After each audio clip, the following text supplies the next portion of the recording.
Hey guys, Jimmy here and welcome back to Assetto Corsa for another video. Now today, as you can see on screen, I'm going to be driving the Porsche 911 Carrera RSR, the 3-litre version as available in the most recent release from Assetto Corsa, the first Porsche pack. And this is actually my first time streaming or recording anything to do with the Porsche pack, so hi, I hope you enjoy it. We're at Transfagarsan, I think I said that right, which is a Romanian road, just over 23.5 kilometers long, and we're going to be doing the uphill version of it. So I'm going to be sort of driving, not 100%, just trying to survive percent, as I like to call it.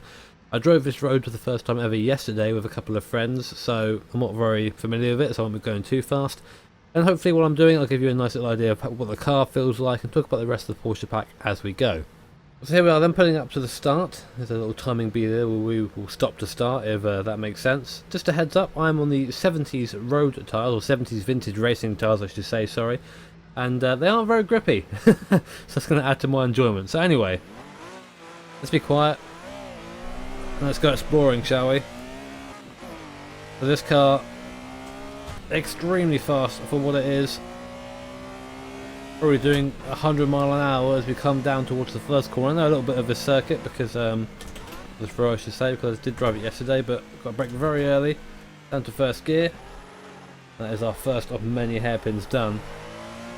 I'm going to be trying to use all the road here just to be safe as we work our way up that awesome manual gearbox. More power than you would think in this car, it being a 3-litre, producing about 330 horsepower. And obviously with that iconic Porsche engine layout, meaning that the rear end wants to do everything all the time. You have to sort of not let it. Try not to lock up the brakes either, which is very difficult in this car. Very easy just to snag the brake and lock a tyre, which we don't want. You see there again, the rear end's the first of many little slides. Should also mention that I'm probably doing this at the worst possible time for me physically, because I've been at the gym recently. I started going to the gym about a month ago now, and yesterday I had my first ever session dedicated only to arms, and my arms hurt quite a bit, pretty much. So I'm going to try not to hurt myself too much. Another hairpin coming up. Yeah, this Porker, this fast Beetle. I've not driven as much of the Porsche pack as I would have thought I would have. A lot of my efforts went to the older cars, of course the Moby Dick Porsche as well, this bad boy, the 917. All those cars were very fun and very fast to drive and very up my alley. I've only driven the Carrera once though, and that was around the GP circuit of the Nürburgring, just to see how it handled, and it was very nice. As you sort of got faster and faster and the tyres got warmer, you were able to slide them more and more. It became more and more satisfying as you went. You've got to be careful in those tight corners. You are down in first gear there, and the car just want to kick you out if you aren't careful. A couple of cars in the pack that just don't interest me at all. The newer Porsches, the newer Carrera I should say, also the Panamera Turbo thing. That I can just do one as far as I'm concerned. The rest are pretty cool. I really enjoy the GT4 Cayman, which I will do a video on at some point, because that's a really fun car. And the actual road car Cayman as well, which is really strange to drive because it has a H-pattern gearbox that you don't have to blip for. Very odd. This is a bit of a faster section now, so we'll open her up a little bit. I say a bit of a faster section. We're up into 4th. I'm not going to go too fast around here because it's very easy. There's some rocks on the outside there. I don't want to. I have hit before. I don't want to hit again. Hit them with an F40 the other day, so that was a very expensive crash. But we're starting to get to the point now where the track is a little bit hazy for me. I didn't get very far into it. I'll tell you where I crashed when I got there. This is my furthest point I managed to reach in this circuit without spinning it. It's a very nice place to drive. It's very it's sort of nice not knowing where you're going either, because you drive a lot more cautiously. You end up, I think, actually learning the car a lot better that way. You learn how it handles where it's not meant to be particularly fast. Race cars are meant to be fast at 100%, you know, and you're very rarely doing that on these sorts of roads. There, for example, that hairpin caught me out a little bit. I was going slow enough to sort it out. Brakes in this car are actually very good. I mean, I'm not really warming up that much, to be honest, but despite that, They're behaving very well. I'm just a bit unsure of myself around here. Still managed not to lock any of the brakes yet, which is, I think, probably the biggest achievement in this car. Oh yeah, there it is. Not a bad amount of torque for this car either, to be honest. So you're pulling pretty well from second gear there. Third, keeping it tight and rolling it out. And see the mountains in the background. Nice little bit of cloud effect there. That's just a picture, I think, but still pretty cool to look at. Although all that track you can see over to the right, we are going over there, so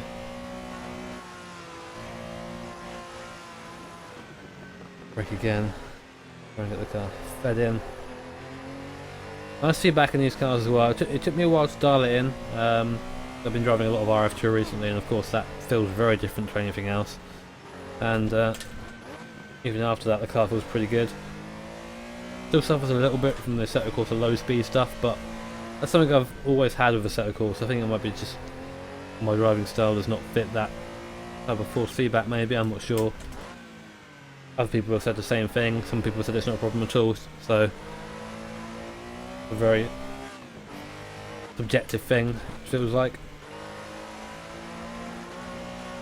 It's almost like driving a rally stage, this. I wouldn't mind some pace notes though. Oh dear. See there.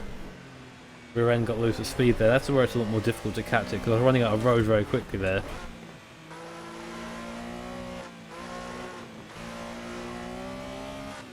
And I think this is where I crashed. I was just after this section. There's a very fast section here. Or a fast section you're used to anyway. Keep it in fourth gear. Under a couple of these little tunnel bridge things, and at the end it's just a massive hairpin. That is pretty much from nowhere. I went spearing off. I'm going to actually brake at this one here because I can't remember where it is. By a house. There's a house. House of Doom right there. Looks like it's almost about to fall over. Weird perspective, I guess. Yeah, I went just flying over the edge there, which is pretty interesting. So from now, I have no idea where I'm going. So this is where it gets interesting. I'm hoping I've got enough fuel for this. I did put quite a bit of fuel in, what, 50 litres in this when I started off, so I'm hoping it'll be enough to get us to the end. It's 23 k's, that's pretty bad fuel mileage if I don't manage it.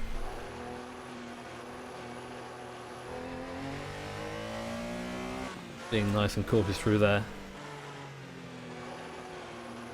Interesting how the rear end of this car, it is slidey, and you do find yourself having these little mini slides quite often. I mean, there are a few that you won't see because they sort of get caught before they happen, but it's always very savable, even the bigger ones.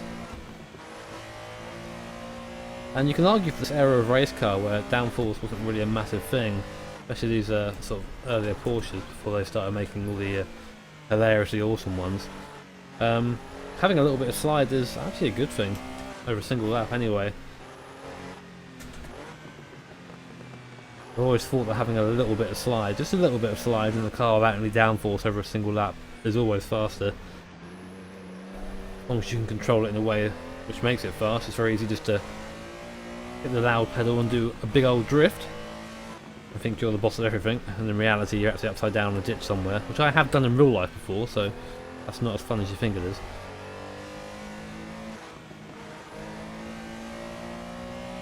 Spending a lot of time in between second and third gear now, very rarely snatching fourth, because when you're in fourth at good RPM you're doing over 100 miles an hour, and to do that on a road you don't know in an old 70s Porsche race car is not the best idea.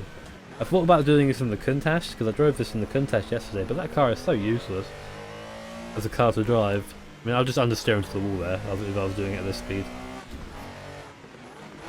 Missing the second gear in the gator there, having to flip twice. Also as well, because I don't know the road, I'm not driving very smoothly. I mean, there are a couple of occasions where I'm having to sort of jerk the wheel at the last second to make sure I make the corner, and that's what causes the slides to happen. A lot of the cornering in this car depends a lot on your ability to transfer the weight properly. You say that of all race cars, but you feel it more in this one because the big old weight behind you just causes a pendulum if you start getting it wrong.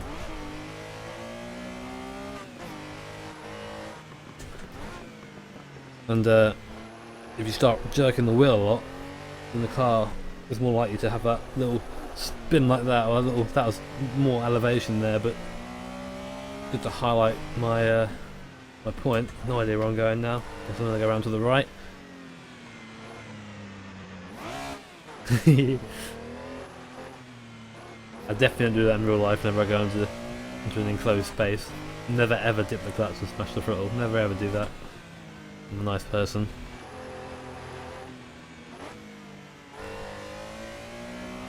I've seen a couple of people drive this stage at full chat and rally mods etc. for R Factor, and I can never ever understand how they memorise all of this. I guess you drive it enough, you'll get to terms of it. We're on the fourth now because we're starting to roll downhill a little bit. Oh well. That was lucky. I managed to straight line that, so it wasn't too bad of an excursion for us. So we're going to go over a little bridge and then up some more hills. Down to second gear, go wide. Nice in there. Now I do want to do more videos on the Assetto Corsa and the Porsche pack. And the Japanese car pack as well actually. I really like that pack. I've not done any videos on it. Apart from that weird Eurobeat one that I did live with the A86. Oh, there you go. Because anyone who knows me knows that I'm a massive fan of sort of the 90s Japanese tuner cars. I love to talk about them a bit if I have that opportunity. I can't think of a car to be in that's more opposite right now though.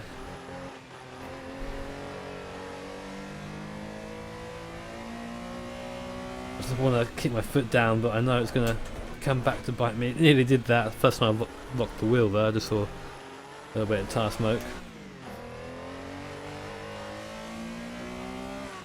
Very interesting starting to drive downhill after you've been driving uphill the entire time, because your braking points, everything changes. You can see the road where we're going now. We're going up there, ladies and gents, so fun is still to come.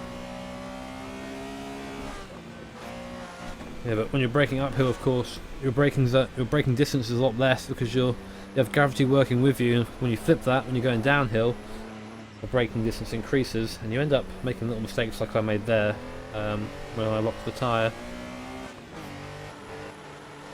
I locked the wheel already, you can't really lock a tyre. That'd be really impressive just to lock a tyre and not the actual wheel hub itself. 10 out of 10 if you did that. First gear is very difficult in this car. I wish I had a gear in between first and second, especially because I'm doing these roads a lot. Keep it in third. We are going down to second here. I'll try second still first this corner. There's not enough power to bring us out of a slide like that. You have to sort of just have the slide. It's a bit slow. I'm pretty sure this road was driven in Top Gear at some point. That's what someone said to me yesterday anyway. I didn't really watch much Top Gear past about 2009, 2010. A lot of stuff that I missed. But I might have to go fish that episode out because this road is pretty fantastic. Again, I've not got this far before, so this is actually new to me right now.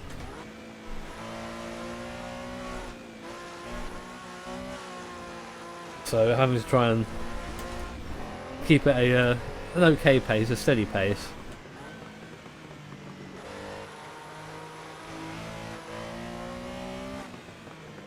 There you go, using the brakes to turn the car. Oh! No!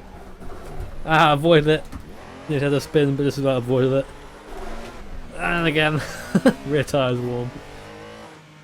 I thought I'd gone past the limit there because I was full lock. Once you're full lock during a slide, you're very limited in what you can do. You have to hope the car sort of picks up. Oh, a nice little bit through here. That's back, yeah.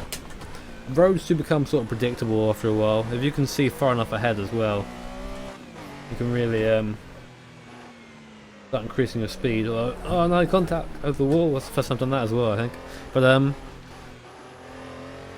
there's that old trick, the vanishing point trick, which helps you get out of corners. It's really hard to explain. It's easier to sort of put it in practice though. Basically, as soon as you see the road disappear, oh Jesus Christ! So here, for example, I don't know where the road's going to be. I can see it's a hairpin, so still see the road, and now I can put the foot down. but it's a very slight judgment, a very small period of time to do that. But I won't try and explain that because I can't think of the words right now. I don't want to really hash it. Just go and look up the definition of vanishing point. I know what it is in practice. I can't put it into words though. That was interesting. A bit of camber course off. This is a nice. This is almost relaxing. This to me as a sim racer. When I say that and we come to the end, I didn't really want to attend. I was really enjoying that. But yeah, guys, that was Transfagarsan in the Porsche 911 Carrera RS. 3 litre, boys! Couple of victory donuts at the end. Yeah, I hope you enjoyed it. Hope you enjoyed our first look at the Porsche pack. I'll do more videos in the future. Empty Box coming back to life sort of reminded me that I should make videos, and hence why I did. But yeah, guys, hope you enjoyed it. Hit the like button if you did. And of course, comment below if you have any suggestions of future videos or anything else you want to see. And I will catch you guys next time for more sexy content. Have an awesome day, guys.